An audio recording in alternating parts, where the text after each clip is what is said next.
Ain't no telling what we gon' do. Damn. If you a rider and they will provide, do not be cheating that person beside. What is up, guys? Zertrix here today, and you're watching another CSGO video. In this one, I'm going to be playing Dust 2 Deathmatch with op only. And if you haven't noticed already, my field of view is a lot different, my weapon positioning, and I also changed my crosshairs. And if you don't know what any of that is, I will explain it throughout the video. But I'll also leave links in the description so you could do so yourself. But like I said, if you haven't noticed, the positioning of my gun is a lot different.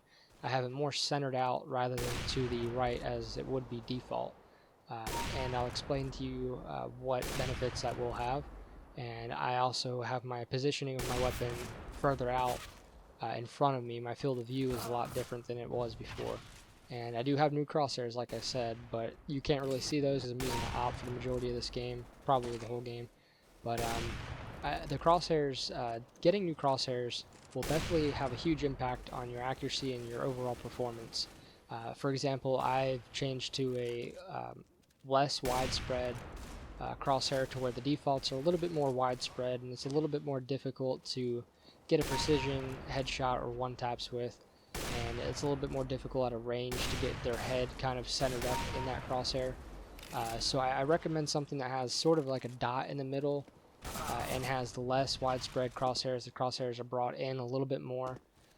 Just overall, just a smaller crosshair, so it's not so huge and doesn't really block their body, and something that will be a little easier to pinpoint their head for precision shots. And you could actually customize the way you want your crosshairs. You could choose the color, the exact size, or you could also choose from a couple different walls to just get a preset crosshair. And you could also get preset crosshairs of famous CSGO players and just known CSGO players that you could try out their crosshair setup and see if you like it. But I recommend trying different setups, trying different crosshair styles, and just going over to the other side of the workshop map and killing the bots. See how you do. See how your accuracy may be with that crosshair. If you don't like it, you can go change it, change the size, anything, color. But also I do recommend trying them out in deathmatch, maybe a couple games to see how you like them, and then going back, just edit it to the way that you want it. You don't necessarily have to have small crosshairs like I said, but that's just what's helped me the most. You may prefer something a little bit more widespread, but like I said, just go in there and just mess with it, see what you can do. Just have fun with it, and try and get your crosshairs exactly the way you want them. And basically the same thing with the field of view. That's going to be a separate workshop map. I'll have the link to both of them. But for that one, it's a little bit different. You're changing the positioning of your weapon, your hands overall. On the default style, you kind of have your positioning a little bit more to the right, as you would in like Call of Duty or any other game. But I have mine placed in the center, and the reason for that being is the fact that it doesn't really cover up any of your screen except for a little small portion of the center, to where if you have them on the far right, it looks a little bigger and it covers up a larger spot. It kind of leaves you with a blind spot sort of to your lower right corner. And putting them in the center definitely helps out a bit. It makes the model a little bit smaller, and it kind of centers it out to where you really don't have any blind spots. So I highly recommend trying it centered out, but like I said earlier, with the crosshairs, you could go and just try out every single positioning until you get down the exact ones that you prefer and the ones that you like. And that's really all for that. I mean, it's not too difficult to do. It's very simple. If you have trouble with it, just shoot me a comment and I'll reply to it as soon as I can. But for the most part, it's kind of cut and dry, straightforward for you to go in there and just do it yourself.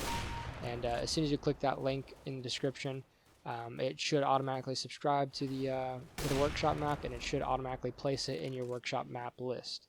And I also wanted to talk about the maps that I've been playing in CSGO lately. I've been playing a ton of Dust 2. You probably have noticed a lot of my recent videos, if not all of them.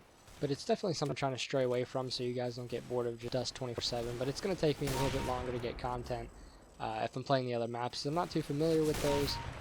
I got to get strats down still for those maps. I got to get the angles. I got to get basically every map in the game down, because the only map that I'm good at is Dust 2. I'm kind of decent at, I guess you could say, Mirage and Cache. But I'm not as good at those maps as I am at Dust 2, so it's like a trap. You play so much Dust 2 and you get addicted to it, and you just don't want anything else because that's the only map you're good at. And if you're just wrecking on that map, why play another map, but it shouldn't be like that. I want to get better at all the maps so I can say that I'm actually a good CSGO player eventually, rather than just I'm a good Dust 2 player. I also recently tried to connect my Xbox One controller so I could try that on CSGO. I did try it for a little bit. I'm not too great with assault rifles or submachine guns or anything like that, but I was surprisingly good with the op, with the controller for some reason. I guess it's because I used the controller on Call of Duty, obviously on Xbox One, with sniping so much that when I have a sniper with an Xbox controller, I just have a feel for it.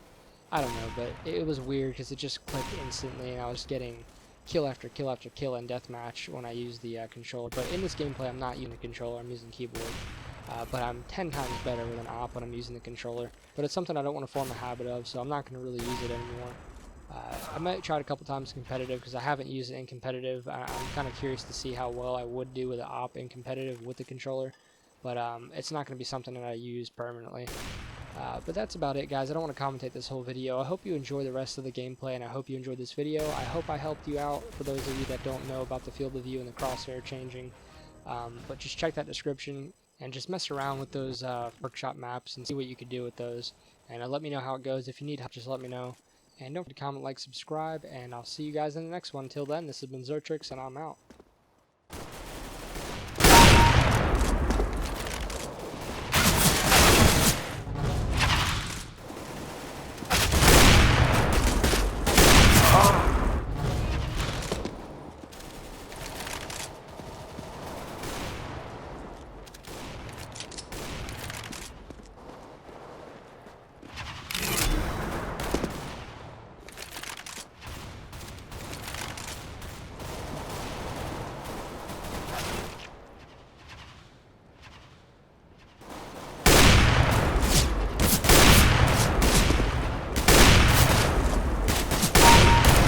Nice.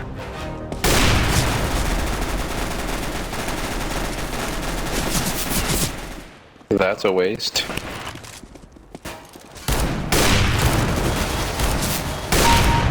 Nice shot. Still a waste.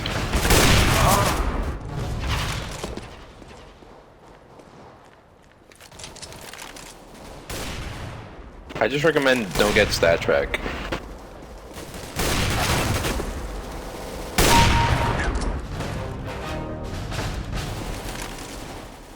I know it might seem like it, but don't get stat track, trust me.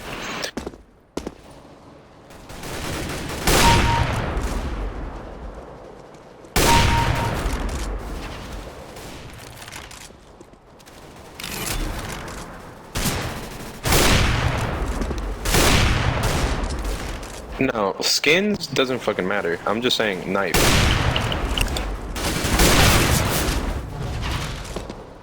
Don't get a stat track knife, trust me.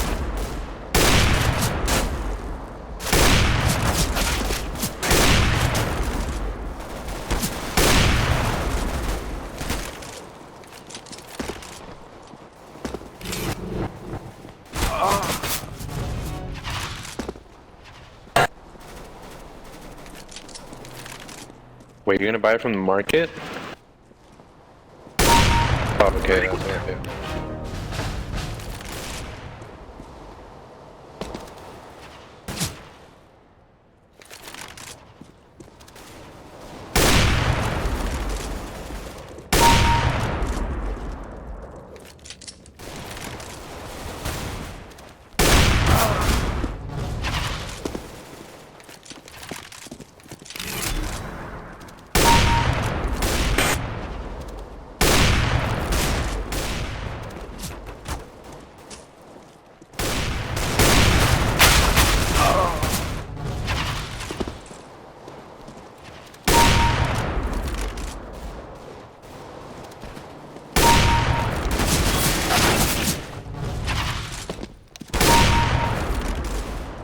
Nice shooting.